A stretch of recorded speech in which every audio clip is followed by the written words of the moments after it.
Светлана и добре дошли в новото ми видео. Видео, което искам да снимам вече цели 2 месеца. Както сте видели от заглавието, днес ще споделя с вас всички нови книги у дома.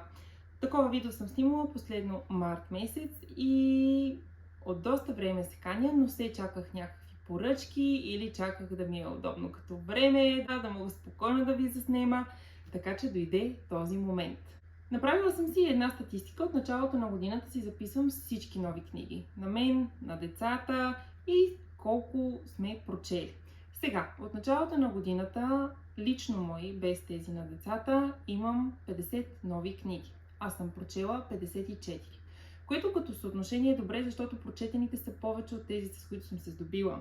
Но проблемът е, че те не се припокриват съвсем. Въпреки че ще видите доста от тези книги, които са пред мен, вече сте ги виждали в предишни видеа, с книжна равносметка за март, април, май, юни. За юли все още не съм я снимала, тепърва предстои. За децата ми е малко по-трудно да направя такава статистика, защото аз виждам колко нови книги имат. Имат 34 нови книги от началото на годината. Прочели са общо 47. Само че има книги, които и двамата са я прочели. И тя им влиза в общия сбор. Така де, няма значение. Въпросът е, че сега ще ви покажа всичко.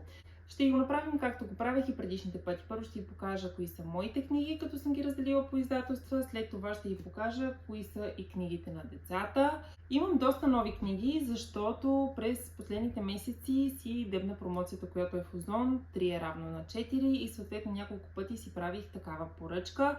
Знаете, аз имам и affiliate линк към Озон, така че ако решите да ме подкрепите, в описанието на видеото ще има линка. Възползвах се и от промоция в Orange. Взех на децата, взех си, разбира се, и на мен книга с хубава отстъпка. Имам подаръци, имам няколко книги, които са ми изпратени като PR пратки. Така че давайте да ви показвам. Може би ще ми трябва сега една минута просто да си ги разпределя, защото имам чувството, че съм с една от книги пред себе си. Хайде! 5 минути по-късно, след разпределяне на книгите по купчинки, по издателства и умирайки от жега, най-накрая съм готова да започна. Ще започна с първото издателство Изток-Запад, които след срещата ми с първата книга, за която ще ви говоря, Вода за цветята от Валери Перен, се превърнаха в издателство, което определено ми е любимо, особено с серията им Красноглед, и съм решила лека по лека да се здобия с почти всички книги от серията. Първата книга не мога да ви я покажа, защото я дадох на мама. В момента я чете и е много въодушевена, много емоционална. Чуваме се всеки ден и всеки ден ми каза по нещо мъничко от книгата. А тази книга, който е гледал равносметката ми преди 2-3 месеца, мисля, че беше в март, знае колко много я обикнах и че това е една от книгите ми за годината и не само за годината. Изобщо една от любимите ми книги. Всяка глава започва с епитафии, които докосват така най-тънките ти струни на душицата. Просто невероятна книга и съответно след като прочетох първата книга на Валери Перен, нямаше как да не продължа и с втората Смърт на Колет. За нея ще ви говоря в равносметката за юли. Малко не ми достигна да бъде пълни 5 звезди и да бъде такъв тотален любимец, както ми е Вода за цветята, но въпреки това много ми хареса и съответно аз вече имам и третата, Забравените в неделя, която ми е подарък и съм много щастлива, че имам тази книга дома и вече имам и трите от Валери Перен и спокойно чакам да излезе и четвъртата.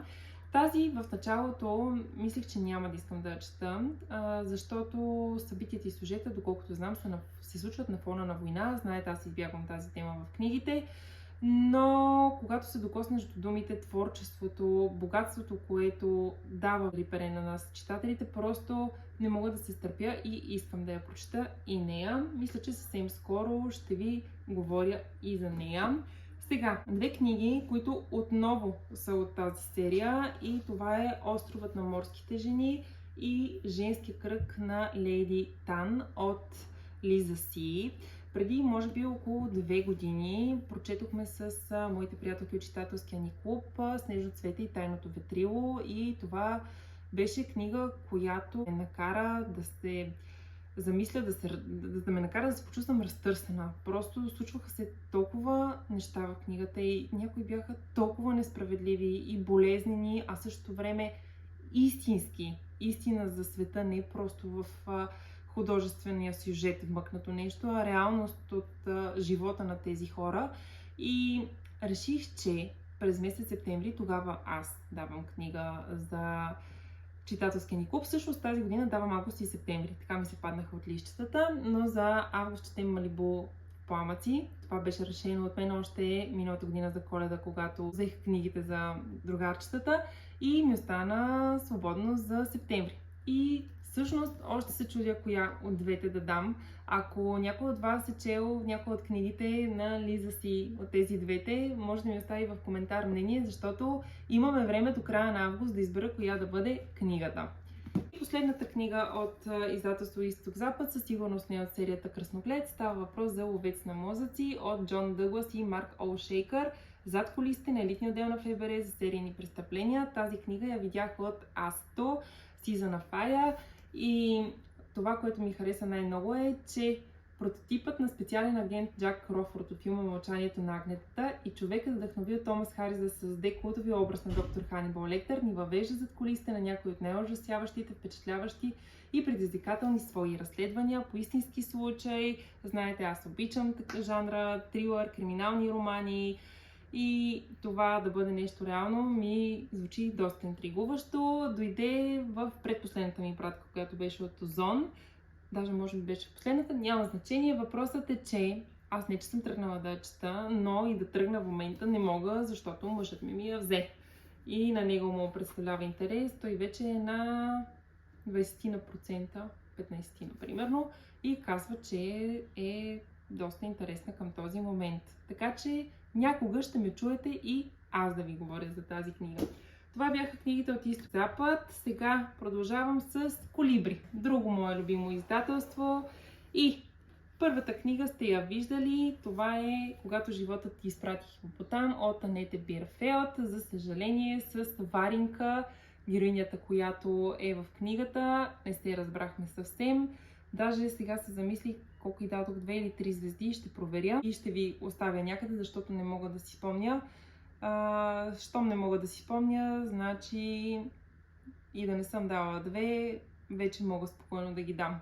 Щом не е оставила така добри усещания след като е минал месец-два. Тук имаме 3 поколения и очаквах много хумор. Ако искате да разберете повече защо не ми е харесала тази книга, в описанието ще ви оставя линк към равносметките ми за тези книги, които съм включила днес.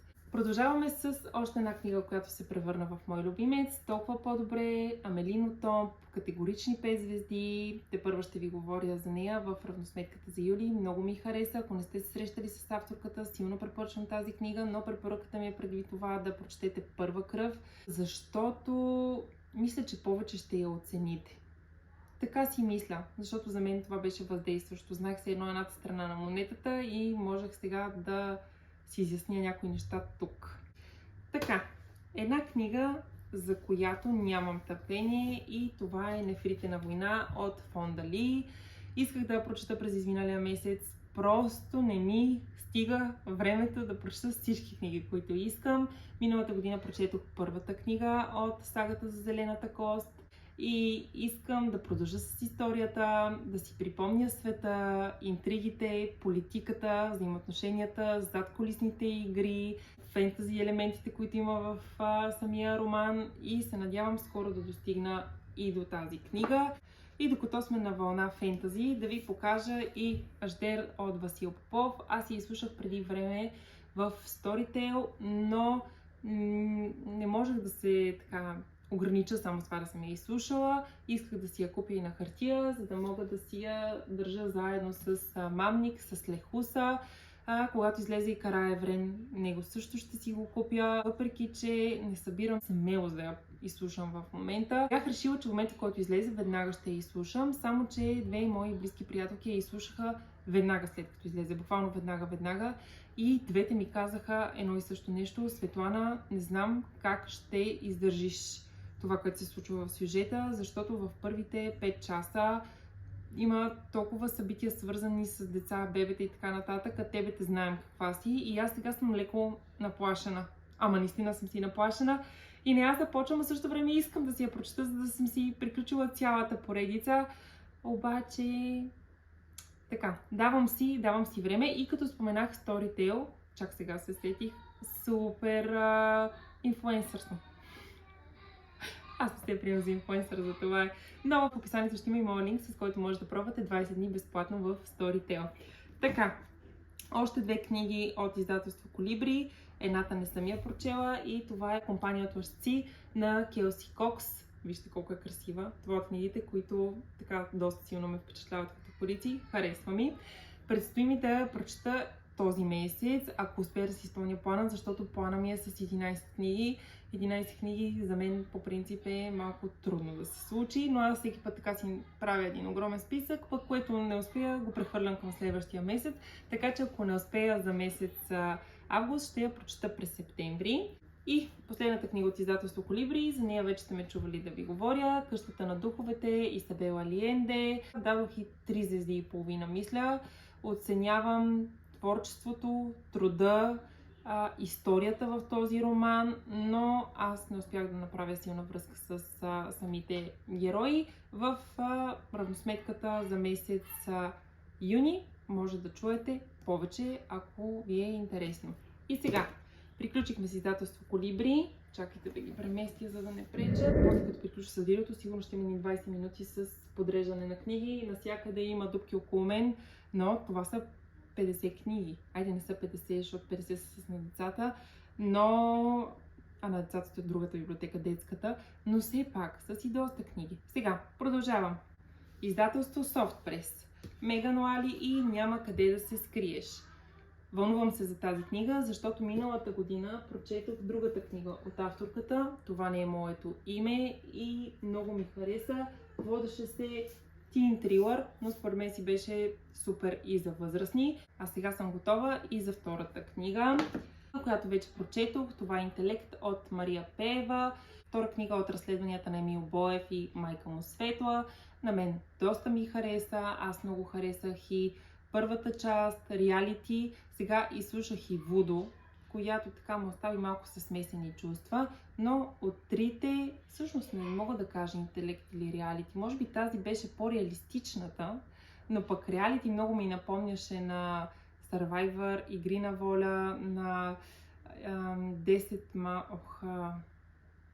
те бяха 10 от Агата Кристи и също доста ми хареса. Така че препоръчвам ви да пробвате, ако обичате такъв тип криминални романи, които обаче не са наситени с прекалено много кървави детайли.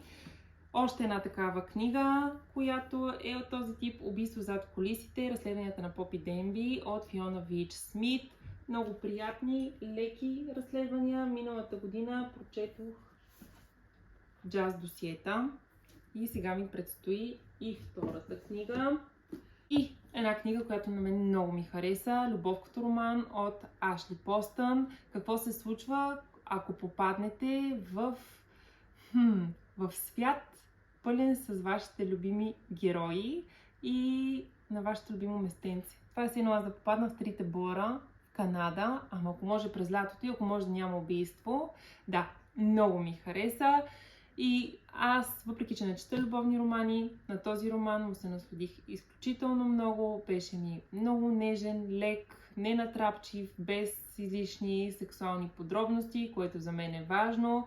И ми хареса повече от 7 години между нас. Да, повече ми хареса. И със сигурност ми хареса повече от последната книга на Емили Хенри. Знам, че моето мнение не е масово, обаче така го усетих. За това човек трябва да си каже какво усеща в неговата читателска душа и да приеме какво изпитват и другите около него. Следващата. Социопат от доктор Патрик Гагни. Разбирам защо я наричат важна книга, разбирам защо е наистина важна, защото това е историята на един човек, който може да помогне на много хора, които имат същата диагноза и на много хора да разберат какво изпитват тези хора. Мисля, че може да помогне и за това да разпознаете в някакъв момент и такива хора около вас, особено ако са в по-ранна възраст, защото мисля, че тези хора с времето се научават и са много обиграни и тогава вече става по-трудно. На мен доста ми хареса. Направих си тук бележки. Ето, виждате ли поредна книга, която е нова придобивка. Аз вече даже съм ви говорила за нея. Затова мисля, че тактиката ми да следя бързо да чета новите книги почти се получава и ме удовлетворява. Имам още една книга от издателство Soft Press, която обаче не е при мен, а е страшно красива и понеже я заснех за Instagram, ето така, тук ще ви оставя, не знам как ще се мръдна да го сложа, защото е видео, Клеопатра, бижу. Много ми харесва как изглежда тази книга и със сигурност ще я прочета и ще се запознаем от първо лице единствено число с историята на Клеопатра. Сега, следващите книги, които ще ви покажа, повечето са от различни издателства, така че нямат някаква конкретна подредба. Ще ви покажа коя книга си взех от Италия. Бях през месец юли на екскурзия там в Южна Италия и голяма изненада. Купих си Елена Феранте, гениалната приятелка, в изданието английски. Конкретно към този момент нямаше изданието на италиански и него ще си го купя. Решила съм, че лека по лека ще си събирам, но само първата книга, защото ако си ги събирам цялата тетралогия на различни езици, ще стане много така мащабно. И друга книга, която от издателство Ерове, Мост до Терабития от Катерин Патърсън. Тази книга влезе в желанията ми след като снимахме видеото с Краси и след като му казах, че хареса много книгата Моето момиче, Оскар и Розовата дама и той ми каза, че силно ми препоръчва тази книга, че има и филм и да ви кажа, не съм и гледала анотацията подробно за какво става въпрос, защото предполагам, че е нещо тъжно, но той каза, че си заслужава и изданието всъщност доста ми хареса и веднага си я пуснах в поръчка. Сега, друга книга, която прочетох още в началото на годината, всъщност изслушах в началото на годината, Остайница, Рене Караваш, Жанет 45 и исках да си я купя, за да си я имам. Силна препоръка. Всъщност, Остайница, Вода за цветята и сега още една, за която ще ви говоря в равносметката за юли, са ми трите най-любими книги до този момент. Ето да гледате видеото, което ще бъде следващо след това, за да разберете. Още една книга, за която се вълнувам, въпреки че съм чула различни мнения. Това е Единствени двама от Тейлър Дженкинс Рид. И знам, че доста хора казват, че тя е по-слаба в сравнение с другите книги от авторката, но аз съм Тейлър Дженкинс Рид за винаги. Обичам Карисото, обичам Евелин Хюго, обичам атмосфера и в момента вече започнах и Малибу в пламъци и исках да имам и нея, за да мога да си я прочета и даже по миналата седмица видях, че обявено, че другата година, може би беше пролета или към лятото, ще има нова книга от Тейлър Дженкинс Рид, така че трябва да съм прочела всичко излязло на български до тогава и да съм готова за новата книга. Още една книга, която сте виждали, това е Кварталът на артистите от Никола Вълчева и Кварталът на художниците от Виктор Топалов. Имам я от, мисля, че беше края на май, от събитието, което беше направено от издателство Orange Books и съм решила, понеже не ми се получава да седна и да чета цялата наведнъж, решила съм да си чета по-малко между другите книги, за да мога да осмисля нещата, които са тук, защото когато чета книга, в която има история и ако я чета наведнъж, в един момент почва да ми се сливат хората, които са в книгата и какво се е случило с всеки от тях, така че ще си я чета лека по лека. Това е решението ми. Друга книга, за която също съм ви говорила, е Тихи години от Алена Морщайнова, издателство Ерго. Мисля, че и дадох, чудех се между 3,5, 3, да кажем, че съм дала някъде там. Хем ми хареса, защото беше в едно различно време. В същото време Чехия, но супер близка до България и до реалността, която е била по време на комунизма. Почувствах се като човек, който си взима от книгата знания. Неща, които не знае и може да обогати общата си култура. В същото време имаше неща, пък, които не ми допаднаха съвсем и ако ви се чете книга, чийто сюжет се развива по време на комунизма и да видите как размишляват различните хора и как общото е най-важното, докато не стане до момента частното да засегне точно теб. Има интересни моменти в книгата, така че не е разочарование определено. Сега, още една книга. Либерата, Доменико Дара, издателство Лемур. Аз съм голям почитател на първия роман, който излезе от автора Малин Верно и съм решила, че лека полека ще прочета и другите книги от автора. Втората ми среща с него ще бъде с Либерата. Надявам се да успея през тази година. Сега, една книга, която приключих вчера или онзи ден. Не онзи ден. Сливат ми се вече дните. Стълба към небето, Джон Бойн, издателство Лабиринт, 4 звезди. И за нея тепърва ще ви говоря. Хареса ми, беше ми много увлекателна. Исках да разбера историята, поднесена е интересно на различни части. Свързана е с писане, с литература, с награди, с неща, които интересуват всички нас, които четем.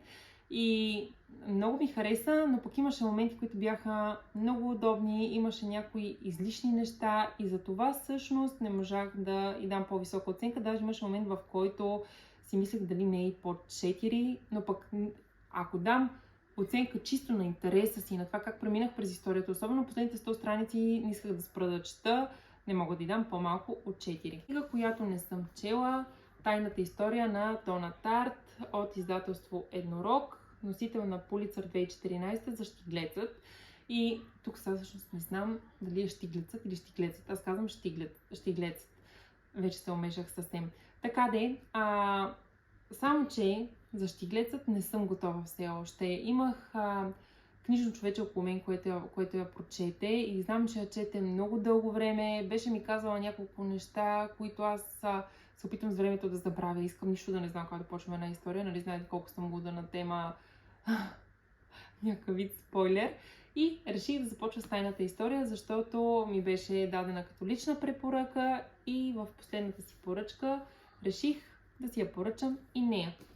Див бряг от Шарлот Макхонахи, издателство Лютиче, семейна история, самотен остров, книга за любов, за родителство, за природа. И ако не бяха два момента в книгата, един така малко по-пикантен и това, че аз изпитвах една такава лека нереалистичност в доверието на един от героите, така мога да го кажа, сигурно щях да й дам и 5 звезди. И сега една книга, която видях на стори в Инстаграм. Ще оставя Инстаграма на Старицата, която прекоси света на колело от Габри Роденас. Ако правилно казвам името, вдъхновяващ роман за магията на малките неща. По принцип аз не обичам книги, в чието сюжет главно действащо лице е възрастен човек. Не защото имам против възрастните хора, а защото имам проблем с нереалистичността в способностите и силите на възрастните хора. Но тази книга я усетих като по-скоро книга за душата и която може да ти даде топлина. И аз така вътрешно, понеже не знам дали има нещо общо, но Човек ми Луве е една от любимите ми книги, а там героят е възрастен. Реших, че ще й дам шанси на нея. Все още не съм я започнала. Аз, която не познах мъжете, от Жаклин Харпман. Мисля, че от издателство Сиела. Мисля, че няма някой от така по-следящите хора какви книги излизат да не знае за тази книга. В момента е голям бум. Искам да я прочета и аз. Модерна класика. Издадена мисля, че е някъде около преди 30-40 години, но сега се преиздава отново и искам и аз да я прочета. Две книги, които видях случайно вървейки. Стивън Кинг Сияние и Гробища за домашни любимци. Това са книги, които съм прочела преди повече от 20 години, али да кажем 20 години. И няма да тръгна да ги чета скоро пак, аз не обичам да препрочитам, но пък почти нямам книги от Стивън Кинг, което е срамота, при положение, че съм толкова огромен фен на автора и реших, че лека по лека ще почна да си купувам неговите книги, но най-щастлива съм, че си ги намерих на една улица, продаваха се отвън, защото са с кориците, които съм ги чела, когато съм била тинейджърка и съм решила да си ги купувам в такъв вариант. Човека даже каза, че има и още, ама имам 50 нови книги от началото на годината и се старая да не си купувам толкова много. Представете ли си колко ми е трудно? Сега, от издателство Orange Books имам Miracle Creek от Анджи Ким. Мисля, че тази книга също ми беше препоръка от Ася. Може и даже да е била преди още 2 години. Веднъж си бяхме писали специално и тя ми каза за тази книга и аз съм я запомнила. И като пуснах поръчка на децата с едни книги от Orange Books, реших, че ще си угодя и на мен и ще си купя още една книга. Кога ще я прочета? Добър въпрос. На какво е способен човек да защити семейството си и да пази тайните им, да игнорира лъжите им? Заплетена история, в основата на която на пръв поглед стои престъпление, но на по-задълбочено вглеждане отвежда читателя в разтърсващ разказ за майчеството, семейната любов, саможертвата и цената на щастието. Звучи доста добре. И сега, 3 книги от автора Благой Д. Иванов, който се свърза с мен, за да ми изпрати последната му издадена книга "Опасни сказания". За нея вече съм ви говорила. Хареса ми, носеше ми усещането, мрачно така леко усещане на Стивън Кинг, само че като под формата на разкази, които са оплетени. Хареса ми. Определено ми хареса. Тя е издадена от Artline. Другата му книга е 13 чудовища за Хелоуин от Orange Books. Прочетох я, всъщност нея я изслушах. Озвучена е страхотно. Започна да я чете сина ми и му вървеше супер добре. И не я е дочел единствено и само защото дойде летния списък. И той беше започнал и тази. Подариха му и Кало Змея и нея беше тръгнал да чете. И е започнал няколко книги, но в момента сме стопирали всички, за да прочете няколкото книги от препоръчителния списък и ще си я продължи. И последната е Мазето от издателство Сиела. Нея все още не съм я чела, но пък мисля, че тя даже може би ми била фаворит. Ще разбера, може би през октомври. Така го виждам за нея. И всъщност това са всичките книги, които са за мен. Може в коментарите да ми оставите вашето мнение, ако сте чели някои от тези книги. А сега ще ви покажа и детските книги. Пак съм ги разделила на издателства, така че не са разделени за момиче, за момче. По издателства са. Започвам с издателство Хеликон и любимата Анна Кадабра на дъщеря ми. Това е 8-та книга. Разреших и да си я започне, докато пътувахме. Половината може би някъде я прочела, но сега я е спряла, за да продължи с български... Не, за да продължи с Туфо Рижия пират. Вече умотах кой какво чете. Така де, започнала е Анна Кадабра и Маркус Покус, първата книга "Магическата пратка". Това е, доколкото разбрах, най-добрият приятел на Анна Кадабра. Така че те изчакат своят ред. От издателство Хеликон имам още 2 книги, които дъщеря ми получи за 1 юни от леля си. "Дневниците на Череша", първи том "Зоопарк върху камък" и втори том "Книгата на Хектор". Много ми харесват тези книги, честно казано. При възможност, свободно време бих обърнала внимание и аз бих ги прочела. Много ми харесват илюстрациите. Прекрасни са. Харесва ми как е като под формата на комикс, но има и допълнителни тук текстове, тип като от вестник. Не знам дали ще може да видите, но е много красива. Честно казано, на мен Череша даже ми хареса повече така визуално, като я погледна от Ана. Още една книга, която е голяма красота от издателска къща Хермес. Книга за джунглата. Отново подарък за рожбите. Много е красива. Аз не знам тук дали съм ви казвала, но когато бях дете, бях огромен фен на Книга за джунглата. Имах жълтото издание на Пан, което всъщност в момента го нямам. Не знам защо, някъде с годините е изчезнал. Бижу с илюстрация от Картен Гребан. Много е красива, но няма да си ги погледна тези книжки, докато не приключат списък. Ето за това няма търпение сина ми. Това му беше също за 1 юни на него. Кало Змея, първа книга, втора книга Чудовищата като мен и трета книга Герой от Кал. Даже си беше започнал, но аз го стопирах. Наистина искам да ги махнат. На него му остана само една книга да дочете, на дъщеря ми 2 и да си четат каквото поискат. Сега, като говорим за книги от списъка, 2 книги от списъка: "През води и гори" от Емилиян Станев на издателство Пан. И двамата са я прочели. Тя изглежда милата, но сипана. Ето я. И български народни приказки от Ангел Караличев. Дъщеря ми я прочете. В момента чете сина ми на През гори и води. Много ти благодаря. Това исках да знам. Няма да ги снимаш, аз да ги покажа. Питах. И двамата са дали 3 звезди по спомен. А български народни приказки, не знам дъщеря ми колко даде, сина ми в момента чете. Общо взето, хич не им е интересно. Голяма мъка. Още една книга от Orange Books, която я поръчах. Точно на това намаление, което беше с Miracle Creek. Град на име Съвършенство. Те винаги те държат под око. Как хубаво звучи. Хелена Дъглас. Та кой иска да живее в град, където се налага да носи очила, за да не ослепее? И кой иска да е чист, спретнат и съвършено послушен през цялото време? Звучи ми много добре, илюстрацията ми харесва, някакви хубави модерни кръгли очила има. На финалната права сме. Показвам ви Хобит. Това е желание на сина ми за среща с Толкин. Той ми беше разглеждал книгите, беше видял, че имам Властелина на пръстените, но е още малък, казах му, че не мога да му ги дам. И в крайна сметка преценихме заедно, че може да почне с Билбо Бегинс. 2 книги, които си ги прочете буквално веднага. Едната е Призрачните пътила на един Дардорко от Раули Джеферсън и Дневникът на един Дръндю, 19-та книга. Пълна каша. Вече усещам, че езика почва да ми се заплита. Явно ми станаха повече книгите. И 3 книжки от издателство Softpress. Сезнайчето от Марк Ове Клинк. Знаете, в нашето семейство Малкият еднорог е на пиедестал още от преди 2-3 години. И всъщност това е от създателите на Малкия еднорог. Дъщеря ми я прочете и много й хареса.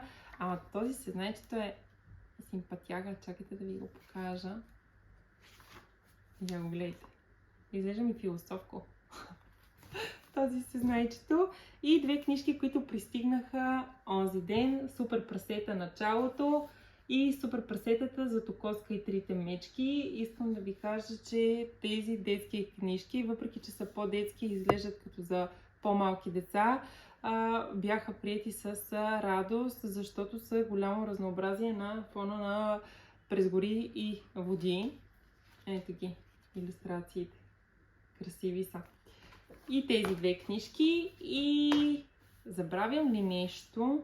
Не. Бях се записала да не забравя да ви кажа за Вода за цветята, че е при мама и че Клеопатра не е при мен. И български народни приказки, че оттатък я четяха, но ми я връчиха на време за видеото.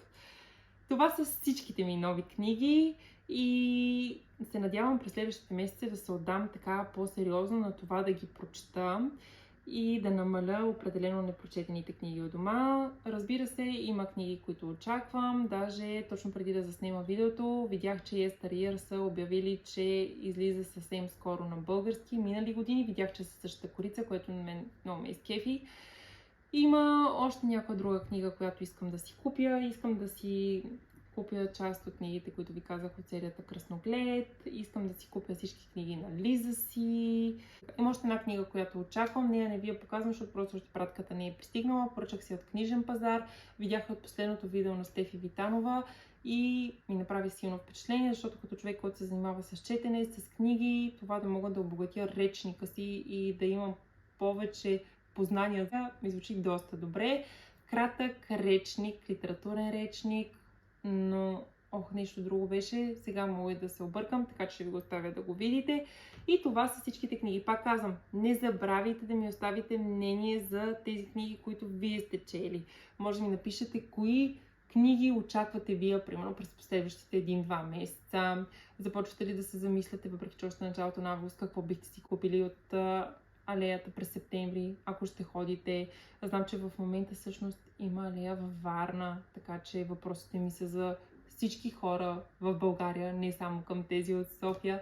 Благодаря на всички, които останахте до края. Много се радвам, че най-накрая успях да заснема това видео. Скоро ще заснема и книжната равносметка. Може да харесате видеото, ако ви е харесало, да се абонирате за канала, ако не сте абонирани. В описанието ще ви оставя равносметките за последните 3 месеца. Ще ви оставя моят афилейт линк към Amazon, моят линк към 20 безплатни дни в Storytel. Благодаря ви и може да ме намерите и в Instagram. Bookshelf_SV. Благодаря ви и до скоро!